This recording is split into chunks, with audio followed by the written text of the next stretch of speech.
What is up, guys? Welcome to my review for The Flash Season 4. Now, I know a lot of people didn't really like this season, and I gotta admit, it's not my favorite season of The Flash, but it's also not my least favorite. I think it is better than Season 3, but it has a lot of issues, which is obviously what I'm going to be talking about in this review. So, for every time I do a season review, I go over my favorite episodes of the season, or the standout episodes from the season, and this season's standout episodes were Episode 1, titled The Flash Reborn, Episode 5, titled Elongated Journey into Night, Episode 7, titled Therefore I Am, Episode 8, titled Crisis on Earth X Part 3, Episode 9, titled Don't Run, Episode 15, titled Enter Flash Time, which is not only the best episode of the season, but the best episode of the show in general, and Episode 22, titled Think Fast. So with that in mind, let's go over the review for The Flash Season 4.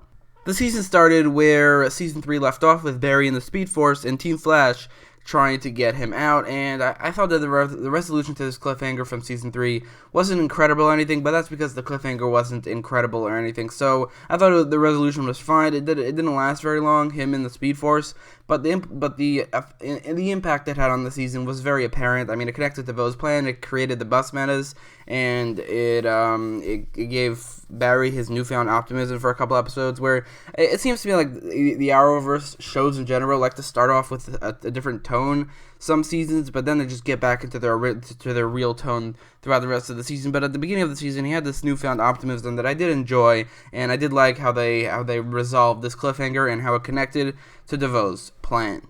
And it created the bus metas. Now, the bus metas are probably my least favorite of the villains of the week so far. Not all of them are villains, obviously. A couple of them are actually main character superheroes, which is pretty cool, but in general, I thought the villains of the week this season were really, really bad and weak.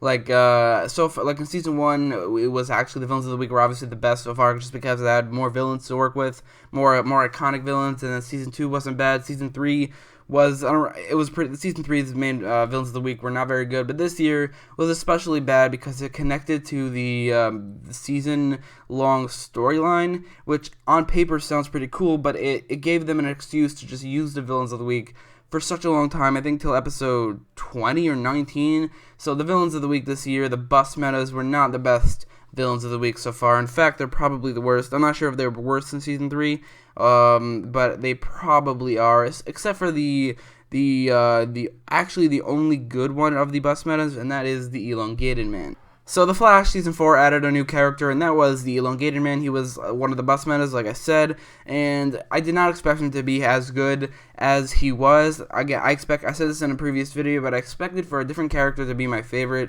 new Arrowverse character, like maybe Ricardo Diaz or the Thinker or one of the Legionnaires from Supergirl, but it turns out it was actually the Elongated Man, which I did not expect in the slightest. I think that the actor who plays him is great in the role, and especially his scenes with Barry are incredible. So, like, in general, just because for some reason they really bring out the best in each other in terms of acting scenes. His power set is cool, his costume isn't bad, and it's pretty cool, and I thought in general the Elongated Man was an incredible addition to the Arrowverse, and probably the best addition to the Arrowverse this year in general. So I thought this was great. This was probably the best part of Season 4, the addition of the Elongated Man. Hopefully he becomes a series regular in Season 5.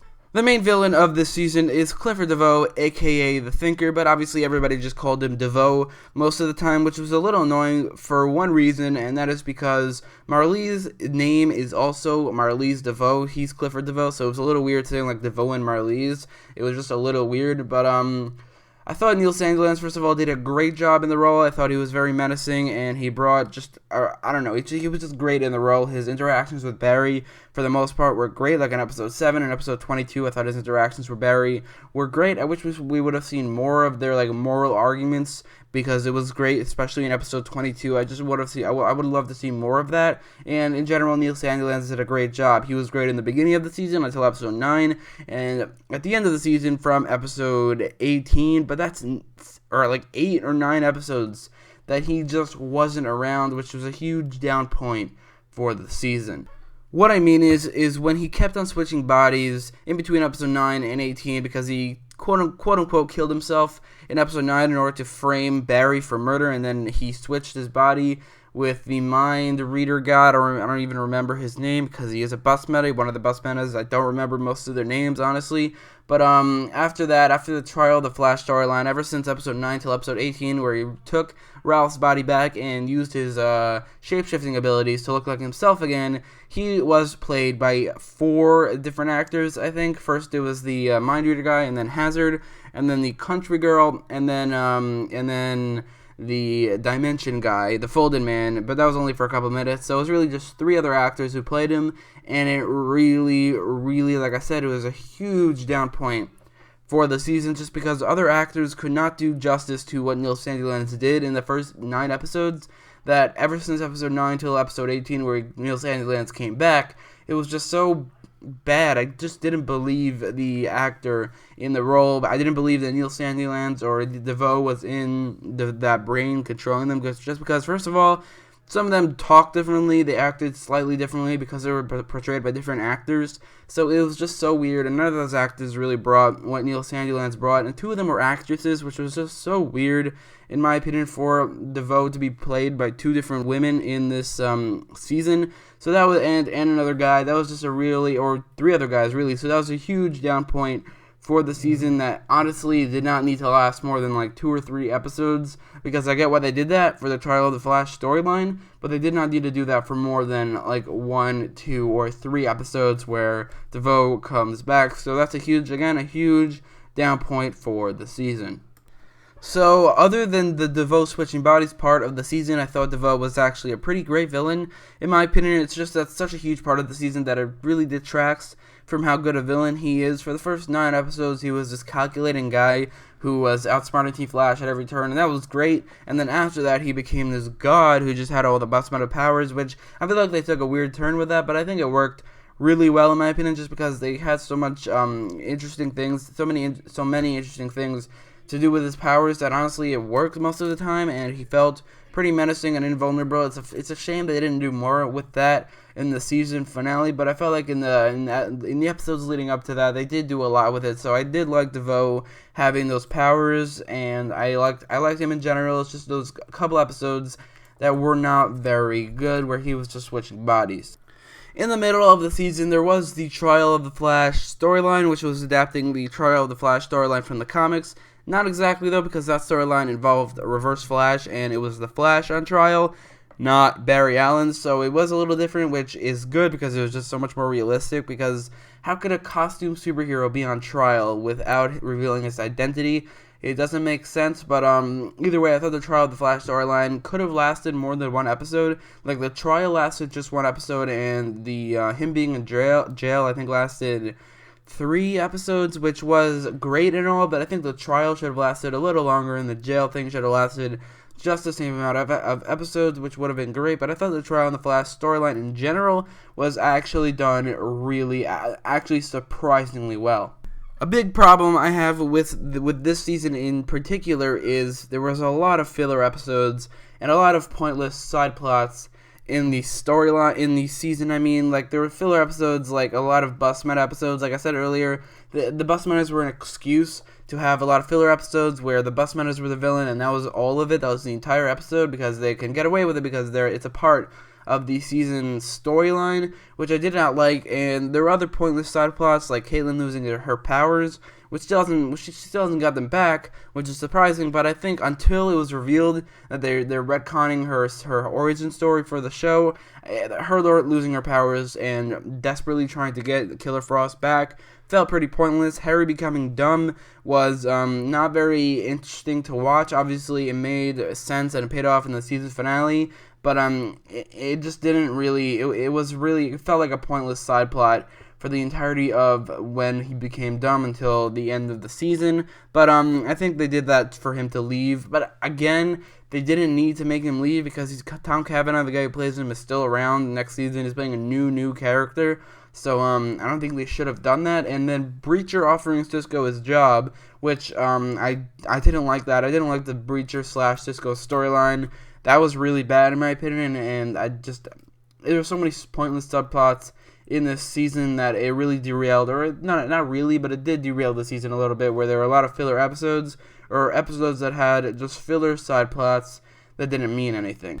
Something this season actually kind of benefited from was the lack of a big mystery for the season villain. Like in season 1, there was Reverse Flash, it lasted up until episode 9, which was pretty good. But then every season after that, it like extended how long the mystery took. In season 2 was I think episode like 15 or 16. In season 3 is episode 20, which is way too late. In this season, it was not any episode at all. It's episode like 1 or 2 when it was revealed that DeVoe and the Thinker are planning the whole thing. They're the main villain of the season, which I think was revealed earlier than that, but that was when it was revealed on screen. So I think the season actually benefited from the fact that there was no big mystery for the main villain. The big mystery for the season, however, was the Mystery Girl, as well as the Speed Force symbols, which I don't think was paid off outside of the thing that cured Harry, which I really hope that's not the whole thing. But the Mystery Girl turned out to be Nora Allen, the daughter of Barry Allen. Everybody expected her to be Dawn Allen, the daughter of Barry and Iris, but it turns out that, she is, but she's renamed to Nora Allen, who is actually one of the versions of Barry's daughters in the comics, just not with Iris, with Jessica Cruz, aka the Green Lantern from an alternate future. So Nora Allen just makes more sense in my opinion as well. And I actually liked this Mystery Girl thing throughout the season. It was not the greatest mystery, but I didn't need to be. Like, it wasn't a big reveal for the season. It was like more in the background, which I think this season I actually benefited from that. DeVoe's big plan for the season was the Enlightenment, which was just to turn off all technology and make some people, everybody in the world, a little bit stupider, so he can teach them to learn peace and everything, which I like the moral argument between Barry and DeVoe on that point, and I thought the Enlightenment was actually developed really well throughout the season. We learned his motivations and what pushed him and through his backstory with Marlize and everything in the present day. I thought the Enlightenment in general was brought up really well, and up until episode 22 was really like exciting how we got there. But in episode 23, the season finale, just didn't handle it very well, which was extremely disappointing because the season actually built it up really well, and the season finale just didn't do it justice. One thing this season did incredibly well, and better than any other season so far, is the Flash's costume, because his costume in the first 3 seasons, especially in season 1, was kind of bad. Like, the season 1 costume was the season 2 and 3 costumes with the red logo, and it looked bad. In season 2 and 3, his costume did not look bad at all, but I felt like it was missing something, as like it could still be updated. But then in season 3, we got our first look at the season 4 costume, and it was great. But when we actually saw it more in action in season 4, it looked even better, and it's my favorite costume from the Arrowverse, like, by far. It's incredible, and I gotta give huge props to season 4 for doing that, which, honestly, it's such a good costume that it really ups the score of the season, just because it's very appealing, just like other things that are visually appealing in this season, where it was Flash Time. I thought Flash Time was an incredible addition because of how awesome it looked, and in episodes like episode 15 and 22, it really shined, and I'm hoping that they use it more often.